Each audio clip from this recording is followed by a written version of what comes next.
वो बड़े-बूढ़े कहते हैं ना कि जैसे लोगों के साथ रहोगे, वैसे बन जाओगे। यही केएनएन कहता है, के नियरेस्ट नेबर मशीन लर्निंग में। मशीन लर्निंग का सबसे सिंपल मॉडल है केएनएन और सरप्राइजिंगली प्रोडक्शन में सबसे कम इस्तेमाल होने वाला। मतलब जब एक न्यू डाटा पॉइंट आता है, तो मॉडल पूरी ट्रेनिंग डाटा में से उसके सबसे पास के के पॉइंट्स ढूँढता है और उनके बेसिस पर डिसीजन लेता है। केएनएन कैसे काम करता है?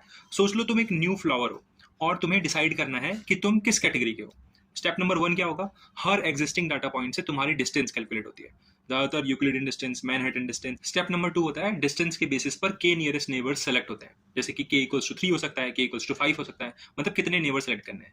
फिर स्टेप नंबर 3 है उन नेबर्स का मेजॉरिटी वोट होता है। मतलब 2 बोले हैं क्लास ए में बिलोंग करता है और 1 बोले हैं क्लास बी में बिलोंग करता है, तो इसका मतलब कि क्लास ए में बिलोंग करता है, मेजॉरिटी वोट को ले लिया। केएनएन पूरी तरीके से डिपेंड करता है डिस्टेंस पे।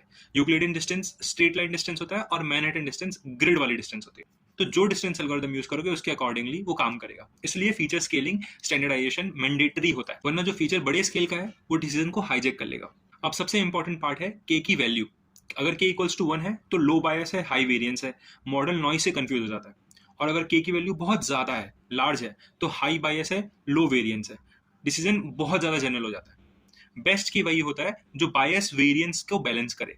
इसलिए हम ग्रिड सर्च या क्रॉस वैलिडेशन का यूज करते हैं। केएनएन रेडियस बेस्ड भी होता है। नॉर्मल केएनएन बोलता है कि के नेबर्स लाओ। रेडियस बेस्ड केएनएन बोलता है कि जो भी रेडियस के अंदर आए वो सब नेबर्स है। अगर रेडियस के अंदर कोई नहीं मिला तो वो पॉइंट आउटलायर भी हो सकता है। केएनएन प्रोडक्शन में इस्तेमाल क्यों नहीं होता? क्योंकि वो प्रिडिक्शन बहुत स्लो करता है। केएनएन ट्रेनिंग पे तो कोई टाइम नहीं लेता, लेकिन प्रिडिक्शन टाइम पे पूरे डाटा सेट को स्कैन करता है, इसीलिए बहुत स्लो है।